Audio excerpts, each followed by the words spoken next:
All right, are you ready to learn all there is about Nutrition 101? In this Nutrition 101 lesson, you are going to be learning a lot of things, but we're going to start off with the king of all macronutrients, which is protein.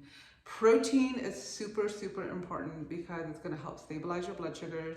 It's going to get you to your results a lot quicker.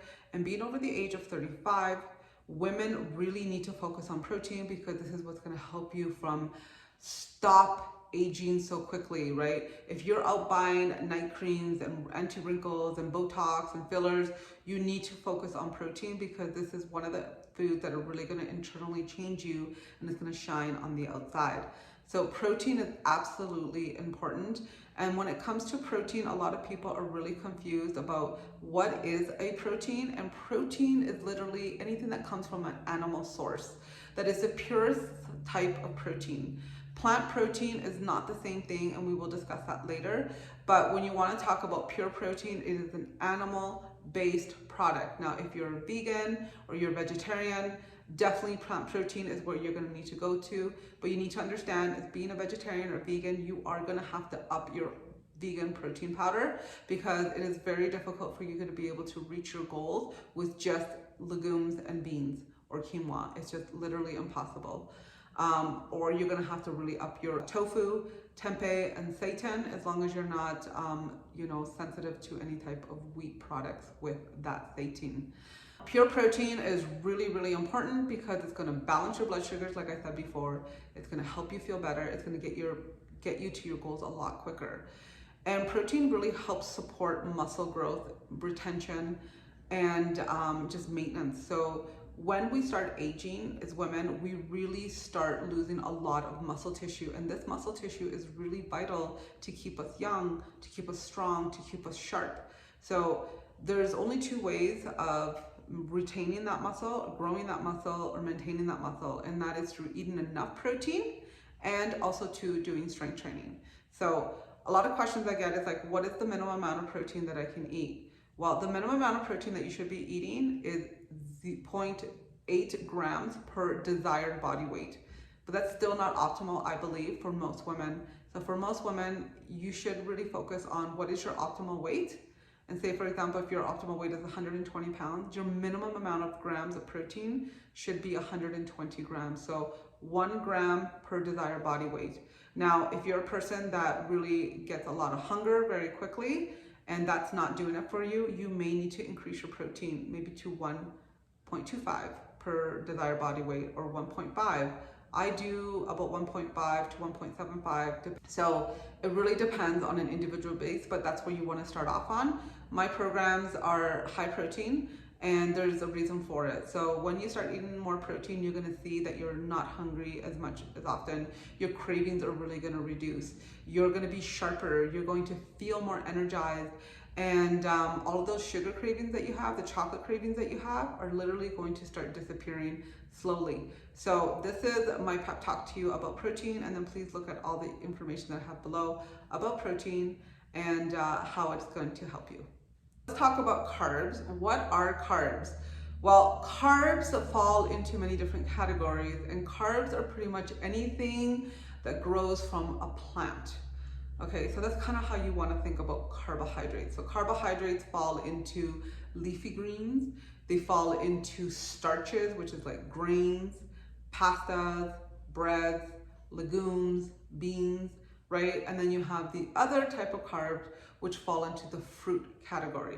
So all of those are carbohydrates. Now, how do you use those carbohydrates to benefit your goal? Well, it just really depends on your activity level. So the more active you are, the more rewarding you are of what I called earned carbs. So earned carbs are more of the starchy form of carbs, like your root vegetables, for example, would be a form of starchy carbs as well. So something like a potato, a beet, a yam, right? Those would be veggie starchy carbs. Or other starchy carbs or earned carbs would be things more like bread, pasta, legumes, beans, rice, oatmeal, those kind of starchy carbs. And then, so those are, and then fruit, right? Especially like high sugar fruits, like tropical fruits, like bananas, papayas, mangoes, peaches. those type of fruits are more for those people, or those food groups of carbohydrates are more for those people at higher levels and unforgiving levels who do more fitness, because you are in need of higher, denser source of carbohydrates to fuel your workout and to recover from them. Now, if you're a person that doesn't exercise a lot, you can still have some of those, but you have to be careful not to overdo them, right? So either have them front load at the beginning part of your day, because that's when your metabolism is higher and that's when you're doing more things in the day, right? And then you probably want to stick with more leafy types of carbohydrates, right? So things like lettuce, arugula, peppers, tomatoes, broccoli, cauliflower, spaghetti squashes, zucchinis, Brussels sprouts, mushrooms, cucumbers, celery, those kind of vegetables that don't have a lot of starch and are more water-based are the ones that you want to focus more on, because they don't require a lot of storage, and so that's going to keep you full, it's going to keep you well hydrated, and it's going to really stabilize your blood sugars, and you probably need more of that because you're not exercising enough to really create a hormonal balance of insulin. Because your insulin, the balance of insulin, which is your fat storage hormone or your fuel hormone, is highly dependent on how much you move in the day. So if you're not moving a lot in the day, you need to revert more to those type of carbohydrates. So low carb diets are mostly focused on those kind of foods, and those type of diets work really well for people who are sedentary, or people who don't work out or don't move a lot, because they don't require a lot of energy, but they do give them enough ample nutrients in those foods that keep your energy up. They provide a lot of volume at very low amounts of calories. Lighter type of fruit, especially like all the berries, are really good for those people who don't work out a lot, right? So you can still add fruits into your diet, but just understanding that not all carbs are the same. Some are more complex, some are more simple, and the simple carbohydrates, or the carbohydrates that have more starch, are the ones, if you abuse them too much, are problematic, right? Even if they're healthy, because what they do is they give you too much energy. And if you're not expelling energy, if you're not, burning energy through walking, through exercise, through movement, then you're going to store all that extra energy as fat cells. So that's when it becomes a problem. The other category of carbohydrates, which we really need to be super cautious about, is processed carbohydrates. And this is actually the biggest dangerous carbohydrates that we're talking about in terms of the obesity world. Too much processed carbohydrates, things that comes in boxes and packages, are a processed carbohydrate.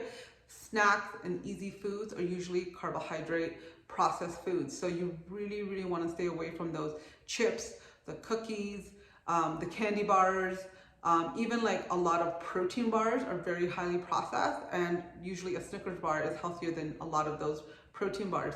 So any type of packaged food, cereals, right? Even like quick oats is a processed grain, so you want to stick maybe more with old-fashioned oats.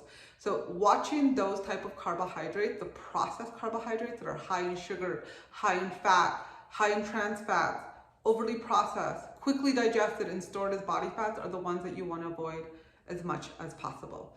Okay, now we're going to be discussing fats. Fats fall into other different types of categories as well. So we have essential fatty acids, we have saturated fats, we have monosaturated fats, we have polysaturated fats. And so the question is, let's make it really simple and let's discuss what fats do for your body and which ones are the best ones that you should be incorporating and which ones are the ones that you should be avoiding at all costs. Okay, so fats is anything that comes from a plant, okay, or an animal, okay? So there's two derivatives. And the fat actually provides a lot of calories. So it's like 9 calories per gram. Okay, so it's the highest out of carbs and protein, which provide you with 4.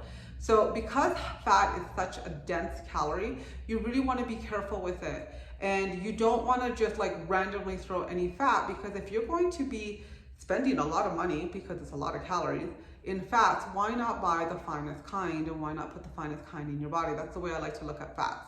So there's a lot of bad fats out there that are mostly found in processed foods. So this is why we discussed when we talked about carbs, why you want to stay away from processed foods as much as possible, because processed fats found in these foods are the most damaging for your hormones. They cause inflammation, they make you pack on fat super quickly, and because they're loaded with sodium and sugar on top of it, it's like a triple effect. So this is why when you eat those kind of foods, or when you gain weight so quickly, it's because it's like a speed car just like rushing to your fat cells and storing it in. This is what you want to be careful at all costs.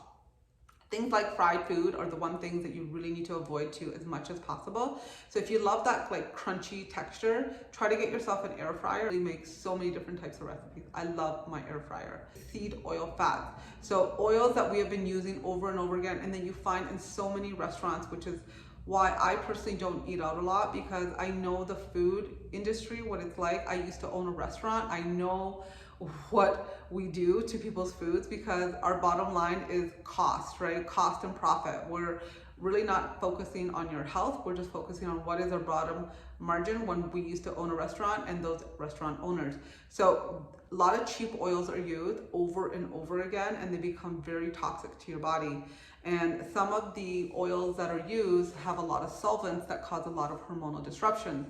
So things like canola oil, corn oil, soy oil, right? Cottonseed oil. Those type of oils are super, super bad for your health, and try to avoid them at all costs. So when you look at a back label and you see those type of oils, you know that that food is highly processed, the cheap oil. If you're using those oils to cook at home, really replace them as quickly as possible. You want to stick with things like extra virgin olive oil, coconut oil, ghee, butter. It's really important that you stick with those type of oils for cooking, because they're the most beneficial. And then my favorite oil is MCT oil, and actual liquid fish oil that come in many different flavors for cold servings, for like say salad dressings. These are the ones where you're going to get amazing benefits from, really good fat loss results, and it's going to really give you a nice balanced hormone profile without inflammation. Okay, so those are the fats that are really, really important. And then of course avocado, can't forget about your avocado. Nuts and seeds are really good too, but just try not to overdo them, because they're very, very addictive and it's really hard to control. So you can definitely add them into your program.